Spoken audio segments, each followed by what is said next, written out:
Welcome to Adoption, a breakdown, where we break down adoption and other stuff. Well, here we go.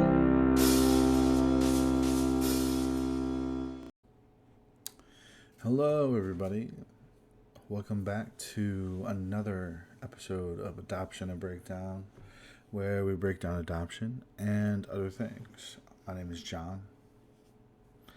And, these last couple of videos have been a bit of a look into who I am as a person and kind of my adoption story and, the things I believe in terms of, religion and stuff like that. But I think what might be interesting for you guys is to get an idea of my personality traits.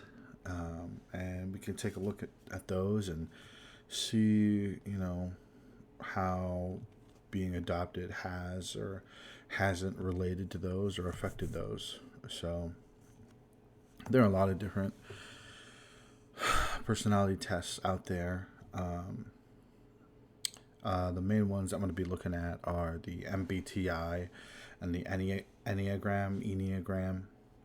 Now, I have a counseling degree, and I worked on a master's in counseling for a year and a half. So, I just want to say, I've taken the K-bit. I've taken the MMPI. I've taken the MIPS, Those are like personality tests that like mental health professionals administrate for their clients to really get a really ingrained look into their psyche. Now, I want to say that those other tests that I took that I had to pay for are going to be a lot more accurate than something like the MBTI.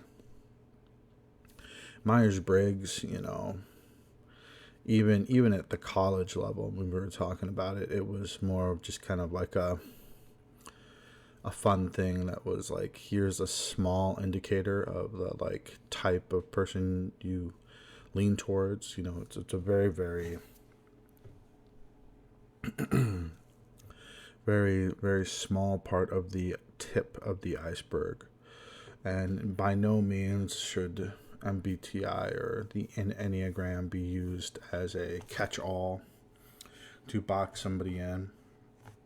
That's my one big grief with those personality tests is people can use those labels, those traits to kind of dismiss certain things, and even the individuals themselves can use, like the weaknesses of their label to like as a scapegoat for things. So I'm gonna jump in to my scores, and forgive me, I'm gonna like move around on my desktop a little bit while I'm recording, so my attention may be kind of all over the place. But so my MBTI score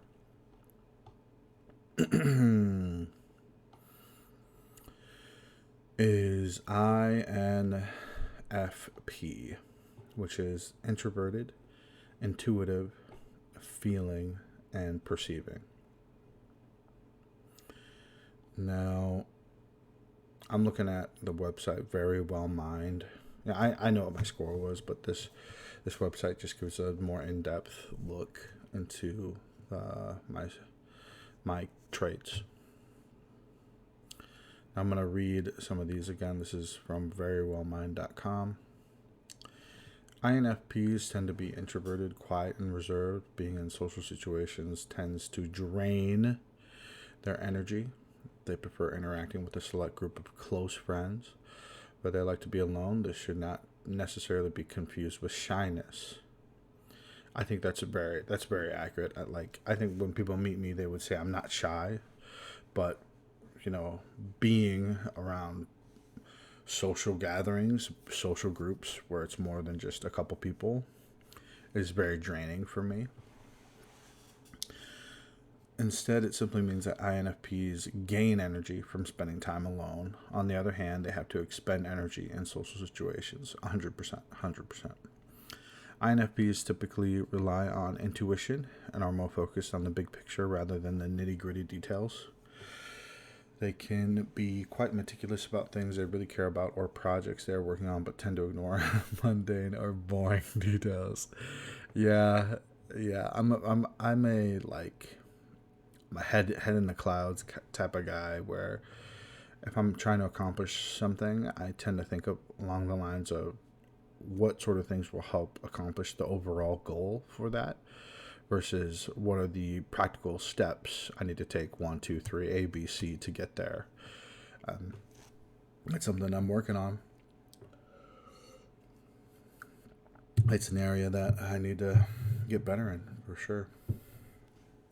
INFPs place an emphasis on personal feelings, and their decisions are more influenced by these concerns rather than by objective information. Now, I will say I feel like these last couple of years I have been better at that, at being able to recognize when I feel my emotions are taking over. Last week's episode is a good example of me talking about my anger and how there's just growing up there are different situations where I just let that take control versus stopping and being like, okay, no, can't do that. When it comes to making decisions, INFPs like to keep their options open. They often delay making important decisions just in case something about the situation changes. When decisions are made, they are usually based on personal values rather than logic. I'd say that's overall true, but I've gotten better at being more logical. Strengths are loyal and devoted, sensitive to feelings, caring and interested in others, works well alone, values close relationships, good at seeing the bigger picture.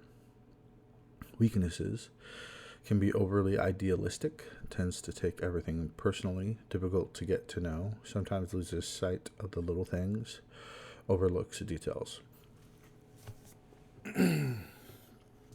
I'd say that's pretty accurate to me and like kind of how I am and how I operate. I'm a very lone wolf. Over the years I've been a very lone wolf type of guy where I just feel like I need to do things my way. Very independent, but over the years I have held on to a small circle of friends that I really care about. My family, some friends in this area, and some friends back in my college town. And actually, I would say this last year or so, I've really tried to push myself to be more social, to really go outside of my comfort zone more. I'd say going back like three or 4 years, I was really just totally fine with working, hanging out with the friends that I had then, not really trying to make new friends and just being in that routine, which is fine, but I wasn't really challenging myself to connect with people more or do more.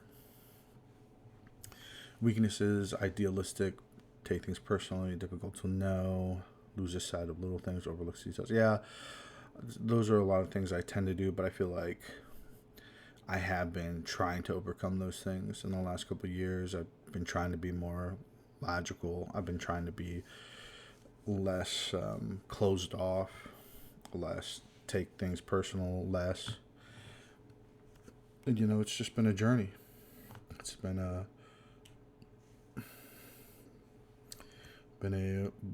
whatever. But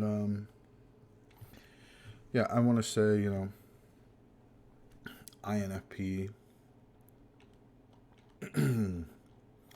There's a lot of other things that this site says about being an INFP, but I just want to say in my experience, being introverted is my natural default, in that if I'm in a social situation where there's more than a couple people, I really have to like key into my extroverted battery. And in high school and college, that's something that I really trained. And so when you, most of the times, if someone new meets me, I think they'd be surprised to see how extroverted I am if they hear me say I'm introverted, because I've essentially I've essentially trained myself to be extroverted in certain situations, even though that's not naturally how I am. But I know that that's being extroverted is, you know, it's kind of valued in our society. It's kind of rewarded in our society.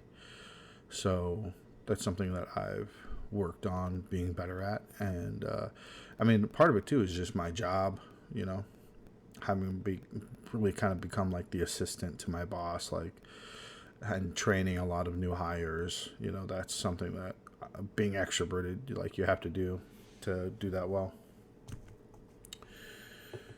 And there's a lot I could say about MBTI and Young and all that other stuff, but I want to touch on the other big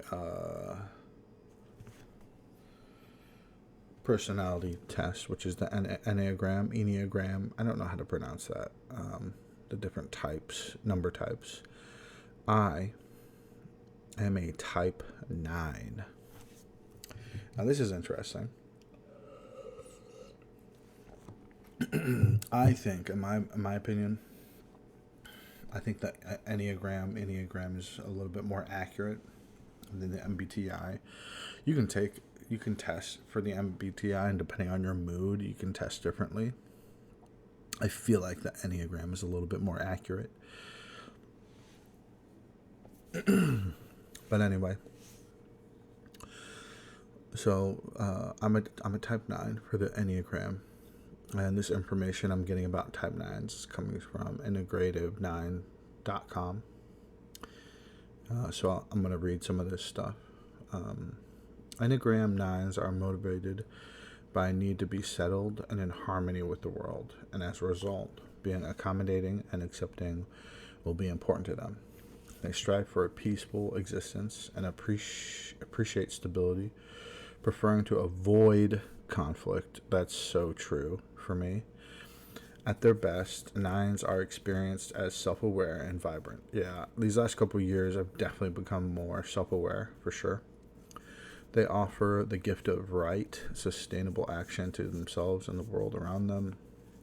Less healthy 9s may be experienced as procrastinating, stubborn, and self-denying. Yeah.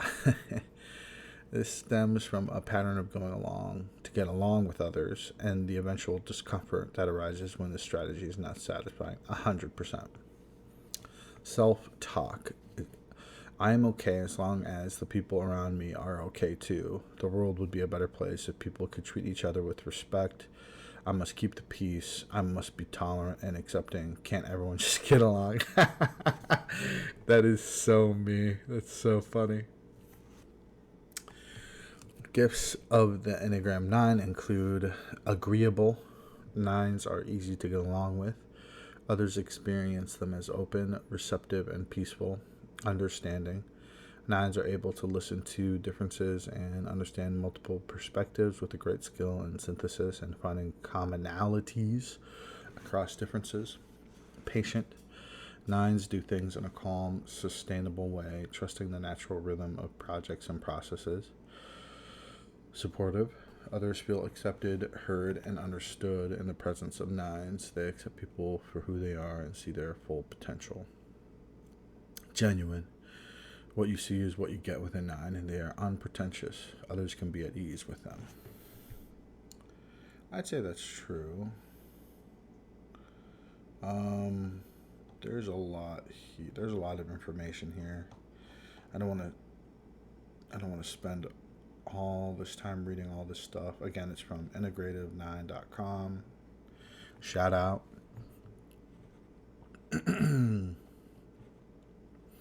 I'll read this section. It's the typical action patterns.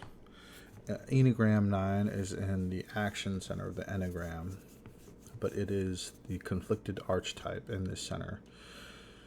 Nines control their environment by not allowing others to control them, typically resisting in a passive way. Oh, that's so true for me. Their actions and frequently lack of action will be focused on maintaining harmony and peace. Nines shun conflict. Yeah, they create familiar rhythms and routines in their lives and draw comfort from this pattern of engagement with their tasks and environment. Nines want to feel connected and close to people, and this often leads to a blending of energy with the people closest to them. This may take the form of adopting the habits, hobbies, interests, or even emotions of the people in their intimate space. Yeah, I'd say that's pretty accurate.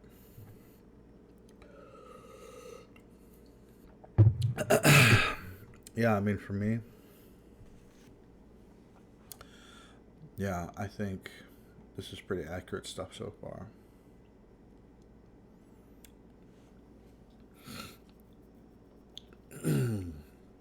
I've always been very conflict avoidant, but I've also been very easy to get along with. You know, when I think about being in high school and college, like, I was the class clown. And part of being the class clown sometimes is a little bit of acting out, maybe a little oppositional defiant disorder, a little ADHD, you know, whatever. But on some level, I think for me, being the class clown was wanting to keep the peace, wanting to make everybody laugh. You know, because growing up, you have to understand that I was bullied at a young age for being Asian, and growing up in a white town, you know. And I think I made at a very young age, I made a very early distinction of, like, I don't like this feeling of being laughed at. I don't like this conflict. If people are going to laugh, I want them to laugh with me. And in doing so, avoid conflict. I will blend in. I will be accepted. Harmony will be achieved. So, yeah, but now I haven't had the chance to, like, talk about wings, which is like your second highest trait out of the numbers, which mine, I believe, is a 9 wing 1, which has a certain thing about, I don't really know what it's called. But here, let me do a quick Google.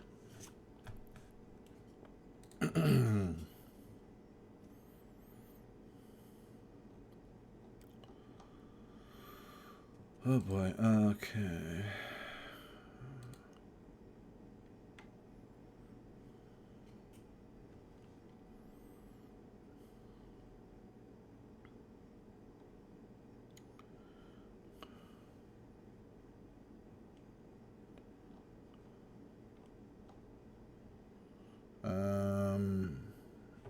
I'm seeing some different stuff, but I'm not 100% sure on that, so I'm gonna hold off on that. But yeah, anyway, 9, peacemaker, and you know, growing up, like, I feel like this desire of wanting to find harmony in my world and my environment was probably stemming from being adopted, because at least being adopted in the way I always felt like I stood out. I always felt like I was like a sore thumb. I always felt like I didn't belong. I felt like I was garbage. I felt like I was trash. I felt like I was doo-doo.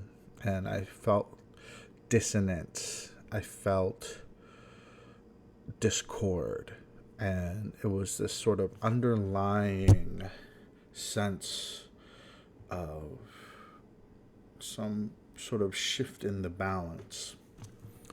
I think that growing up instilled in me this desire to find harmony, to find a sort of Zen state, whatever you want to call it. Yeah, and so I feel like, I looking back in high school and college, I was somebody that I feel like I was very encouraging to my friends.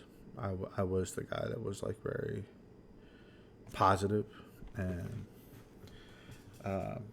optimistic, as it were,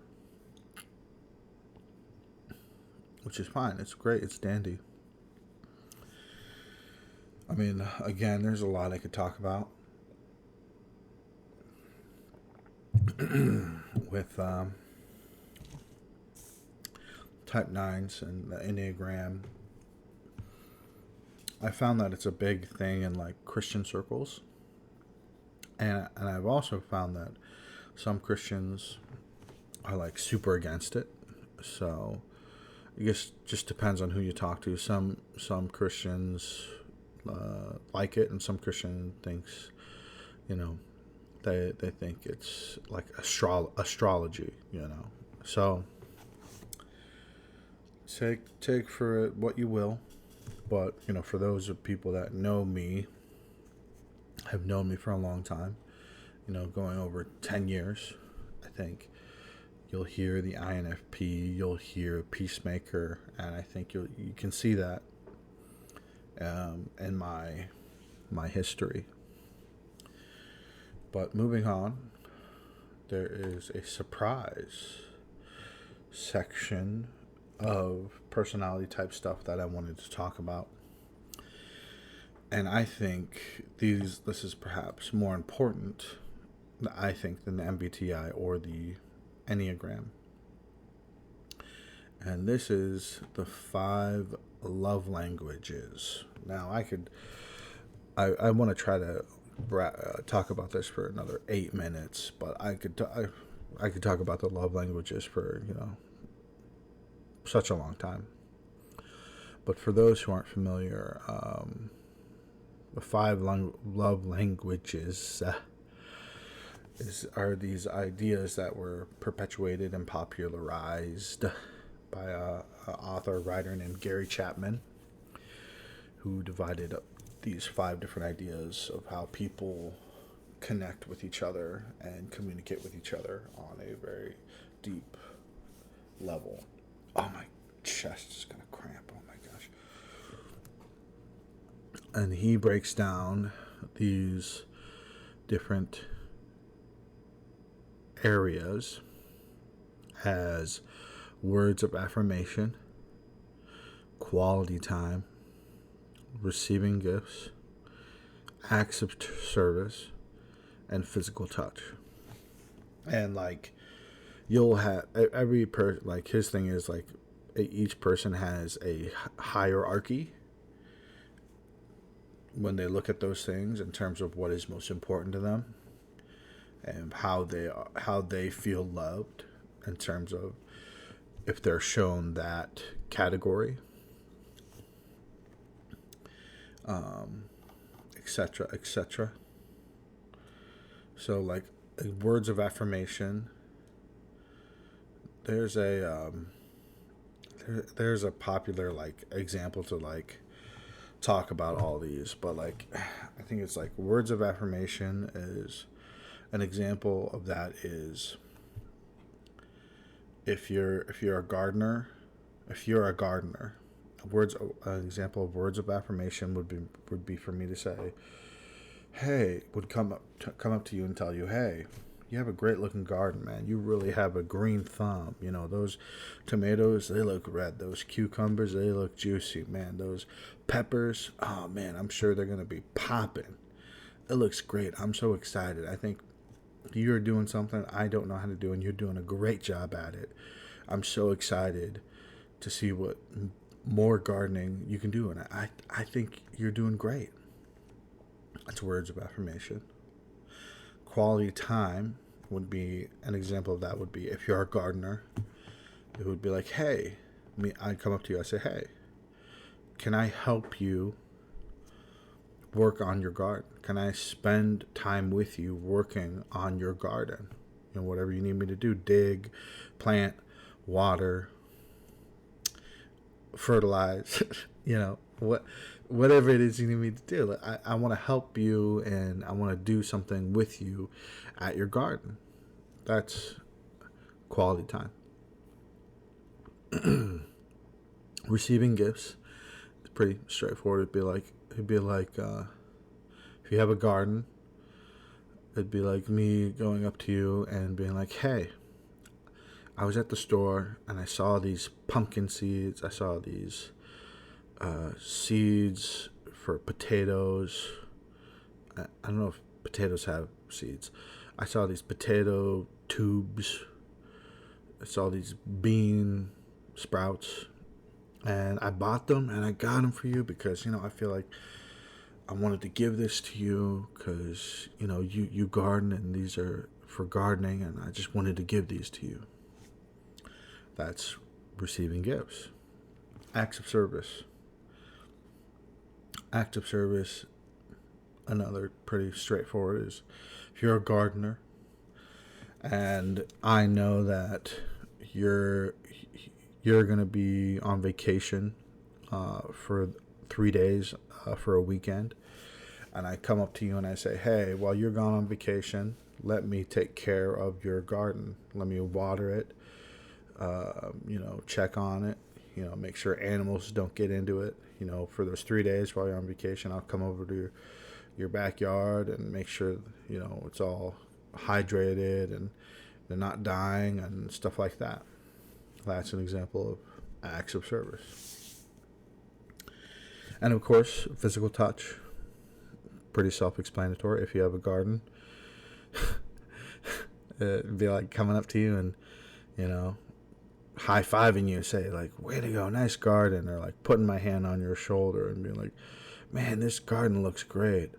Or if I haven't seen you in a while, doing something like coming up and giving you the big old hug, that's physical touch too.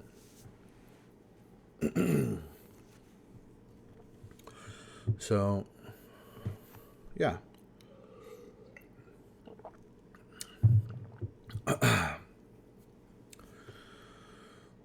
For me, my tiers, my hierarchy of these 5 definitions of love languages, I think 1 is quality time. I'm a big guy of just like, I usually don't care what we're doing. If I like you and I want to get to know you better, I'm fine with doing almost anything, and we can find fun in pretty much anything, as long as I'm with the people that I want to be with. 2, I think, is probably words of affirmation, just because I think of like the opposite of words of harshness, words of scorn, words of discouragement. I think of a lot of, there's still a lot of terrible things people have said to me that years and years ago that I have still bottled in my mind, and it's hard for me to let go of those things.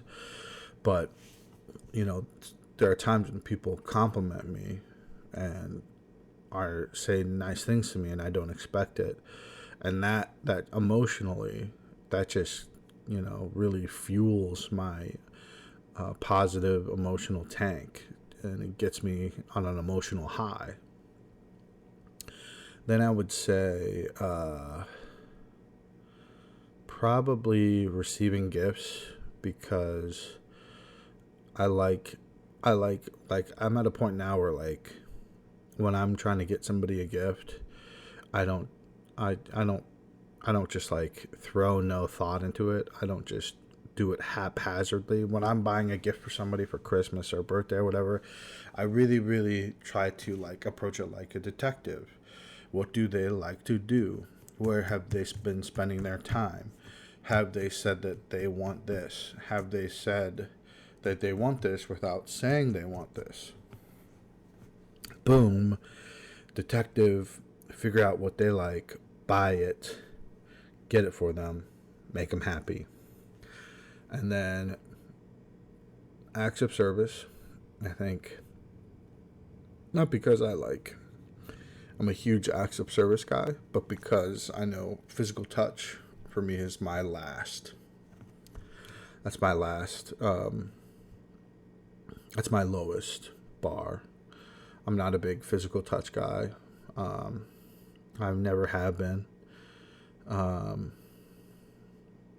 Yeah, I just I just like spending time with people, complimenting each other, giving each other gifts, doing acts of service for each other. And maybe if all those other boxes are checked and we've done all those other things, I might do physical touch with you. The only other way I'll be touchy with somebody is if I have some liquid courage, if I've had a few too many. Yeah. So, another big thing that love languages that Gary Chapman talks about in his book is if you don't know what people identify as in terms of what they value the most for love languages, typically you can tell what they value based on how they try to give other people love in the way that they communicate. So an example of that is, so for me, if you didn't know what my top love languages were, you could figure it out by just seeing what I do, how I act, how I behave. And you would see that my main thing that I like to do is I just like to spend time with people. I just like to hang out with people, whatever it is. There isn't a particular thing.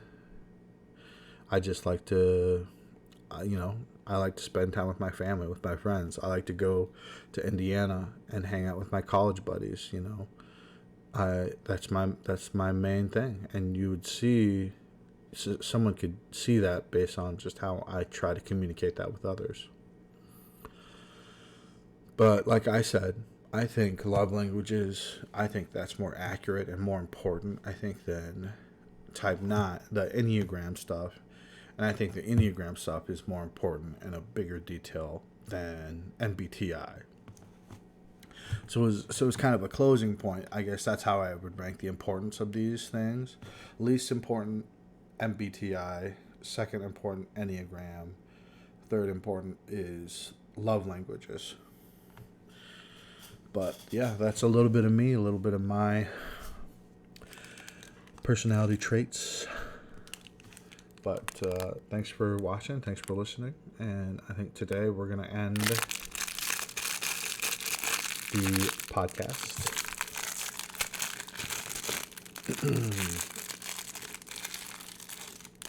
with a good old fortune cookie. Oh, shoot. I'm getting crumbs everywhere.